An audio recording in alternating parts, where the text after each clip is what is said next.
ভালোবাসা এমন এক সম্পর্ক যে আমাদেরকে বেঁচে থাকার আশা প্রদান করে, দুটো মানুষকে এক কাছে টেনে রাখার চেষ্টা করে, খারাপ পরিস্থিতিতে একে অপরের হাত শক্ত করে ধরে রাখতে শেখায়। এমন একটি ঘটনার ওপর নির্মিত চাইনিজ ড্রামা জনরার মুভি ফার্স্ট টাইম। আইএমডিবিতে এর রেটিং 6.6 এবং মাই ড্রামা লিস্টে 8.1। 72% গুগল ইউজার সিনেমাটি পছন্দ করেছে। তো বলা যাক 2012 সালে আসা ফার্স্ট টাইম মুভিটির কথা।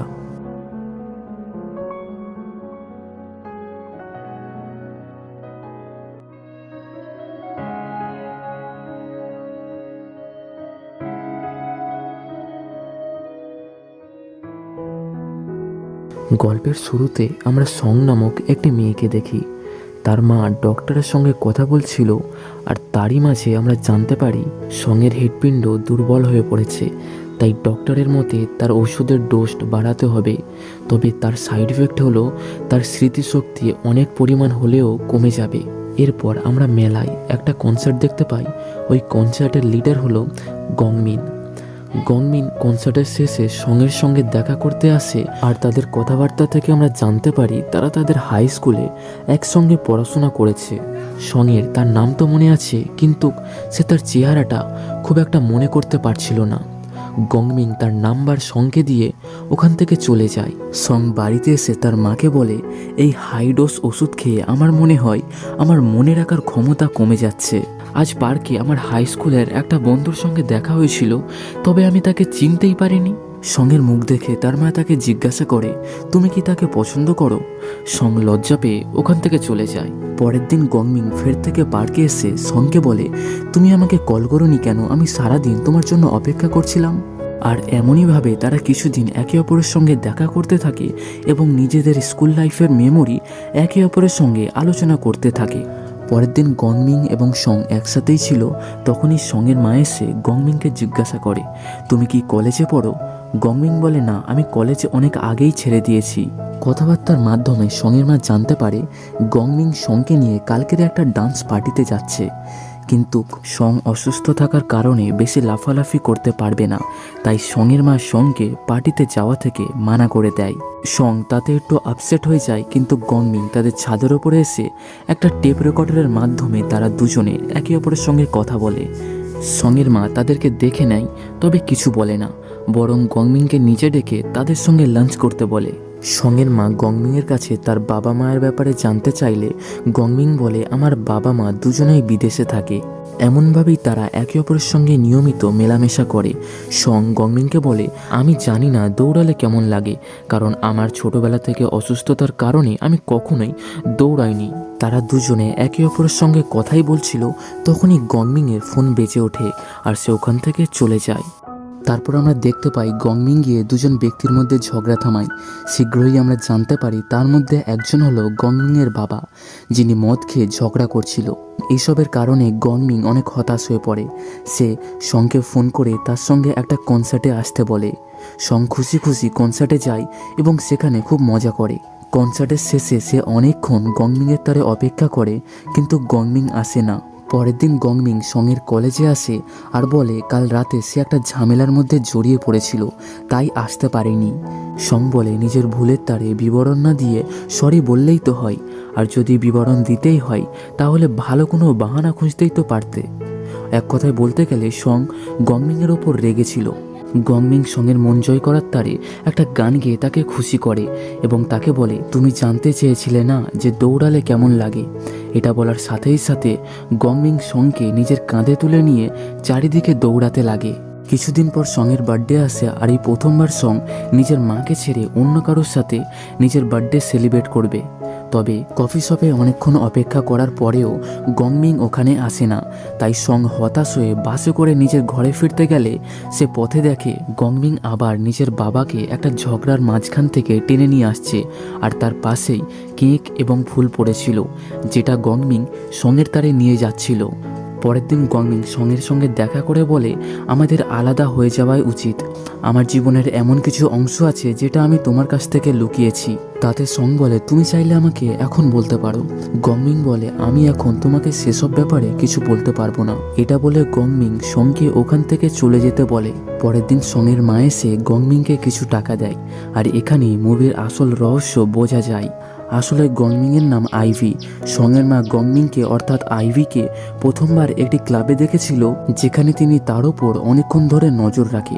কোনো কারণে গংমিং অর্থাৎ আইভি পুলিশের কাছে ফেঁসে গেলে সঙের মা নিজের কাছ থেকে টাকা খরচ করে আইভিকে বাঁচায়। পরে আইভি সঙের মায়ের কাছে তাকে বাঁচানোর কারণ জিজ্ঞাসা করলে সঙের মা আইভিকে সঙের সঙ্গে গংমিং সেজে নাটক করতে বলে। আসলে গংমিং সঙের স্কুলের একজন বন্ধু ছিল, যাকে সং ভীষণ পছন্দ করত। তবে গংমিং কোনো কারণে মারা গেলে সঙের মা সংকে সত্যি কথাটা বলতে পারে না, কারণ সং অসুস্থ এবং তার স্মৃতিশক্তি দিনের পর দিন কমে যাচ্ছে। তাই সঙের মা আইভিকে গংমিং সেজে সঙের সঙ্গে সময় কাটাতে বলে, কারণ সঙের মা চান না নিজের মেয়ের জীবন একাই কোনো বন্ধু ছাড়াই কেটে যাক। এর বদলে তিনি গংমিং সাজার জন্য আইভিকে অনেক সব টাকা দেয়। আইভি তো প্রথমে রাজি হয় না, তবে নিজের সিঙ্গার হওয়ার স্বপ্ন পূর্ণ করার জন্য তার অনেক সব টাকার দরকার, তাই সে শেষে রাজি হয়ে যায়। এরপর আমাদের কিছু ফ্ল্যাশব্যাক দেখানো হয়, যার থেকে আমরা জানতে পারি আইভি সঙের সঙ্গে যে সব সময়গুলো কাটিয়েছে সব কিছুই সঙের মায়ের কথার মতো এবং পয়সার লোভে। ওই রাতে সঙের মা সংকে কফি শপে একা বসে থাকতে দেখে আইভির বাড়িতে যায়। তবে আইভির বাড়িতে গিয়ে জানতে পারে আইভির মা মারা যাওয়ার পর থেকেই আইভির বাবা সবসময় মদ খেয়ে পাগলের মতো চারিদিকে ঘুরে বেড়ায়। একদিন সং গংমিংয়ের বাবার কাছে যায়, অর্থাৎ আইভির বাবার কাছে, আর তাকে বোঝানোর চেষ্টা করে পুরনো কথা যতই মনে করবে তত কষ্ট হবে। বর্তমান সময়ে আপনার কাছে যা আছে সেটাকে নিয়েই খুশি থাকার চেষ্টা করুন।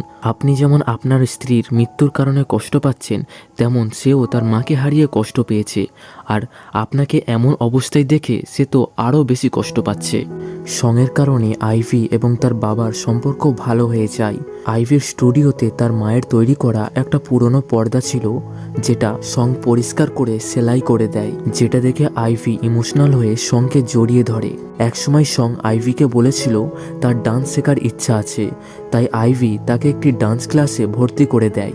এই ব্যাপারে যখন সঙের মা জানতে পারে, তখন তিনি আইভির কাছে এসে অনেক সব টাকা দিয়ে বলে, তোমার অভিনয়ের মেয়াদ শেষ, তুমি আমার কাছ থেকে বিনা পারমিশনে তাকে ডান্স ক্লাসে কি করে ভর্তি করলে। আসলে সঙের মায়ের এমন আচরণ করা স্বাভাবিক, কারণ তার মেয়ের যা অবস্থা তাতে সে যদি বেশি লাফালাফি করে তাহলে তার মৃত্যুও ঘটতে পারে। তখন আইভি বলে, আমি তাকে না ভালোবেসে থাকতে পারবো না, আমি তাকে সত্যিকারের ভালোবেসে ফেলেছি। তার স্বপ্ন হলো সে আজীবন ডান্সার হবে, আমি তো শুধু তার স্বপ্ন পূর্ণ করার চেষ্টা করছি। সঙের মা যখন সংকে হাসি মনে ডান্স করতে দেখেন, তখন তিনি আর কিছুই বলেন না। সং তার ডান্সটি কন্টিনিউ রাখে। তবে একদিন সঙের ডান্স করার সময় তার দম নিতে কষ্ট হয়। তখন আইভি বুঝতে পারে কেন সঙের মা তাকে ডান্স করা থেকে বারণ করছিল, তাই আইভিও তাকে ডান্স করা থেকে মানা করে। সং বলে, এতদিন পর আমি ডান্স করার সুযোগ পেয়েছি, তাছাড়া প্রতিটা দিনই তো আমার কাছে শেষ দিন বলে মনে হয়, তাই শেষ স্বপ্ন পূর্ণ করার তারে আমি এতটুকু তো ঝুঁকি নিতেই পারি। সেই রাতে সং বাড়ি যায় না। সেই রাতে তারা দুজনে একে অপরের সঙ্গে ফিজিক্যাল হয়। পরের দিন তার স্টেজ পারফরমেন্স থাকে, সে খুব সুন্দর ডান্স করে। তার মা তাকে দেখে ভীষণ খুশি হয়। তবে ডান্সের শেষে সে স্টেজের মধ্যেই পড়ে যায়, আর ওখানেই নিজের শেষ নিঃশ্বাস ত্যাগ করে। সঙের মা সঙের কিছু রেকর্ডিং আইভির হাতে তুলে দেয়, আর তাকে সামনের দিকে এগিয়ে যেতে বলে। আসলে সং কোনো কিছুই ভালো করে মনে রাখতে পারতো না, তাই সে তার মূল্যবান মুহূর্তগুলিকে এই রেকর্ডারের মধ্যে রেকর্ড করে রেখেছে। গংমিং প্রায় সবকটা রেকর্ডই শোনে, তবে শেষ রেকর্ডে সে লক্ষ্য করে সং তাকে গংমিং নয় আইভি বলে উল্লেখ করেছে। অর্থাৎ সং আগে থেকেই জানতো আইভি আসলে গংমিং নয়।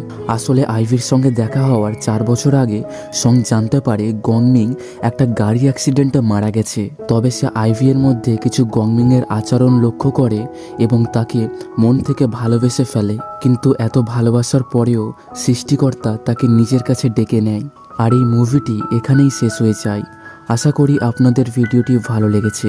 যদি ভিডিওটি ভালো লেগে থাকে চ্যানেলটি সাবস্ক্রাইব করে পাশে থাকা বেল আইকনটি দাবিয়ে দেবেন এবং এমন ধরনের ভিডিও দেখতে চাইলে আমাকে কমেন্ট করে বলতে পারেন। এতে আমি বুঝতে পারবো আপনারা এমন ধরনের ভিডিও দেখতে ইচ্ছুক। তো সুস্থ থাকবেন, ভালো থাকবেন এবং সাবস্ক্রাইব করে দেখতে থাকুন ইমতিয়াজ ড্রামা।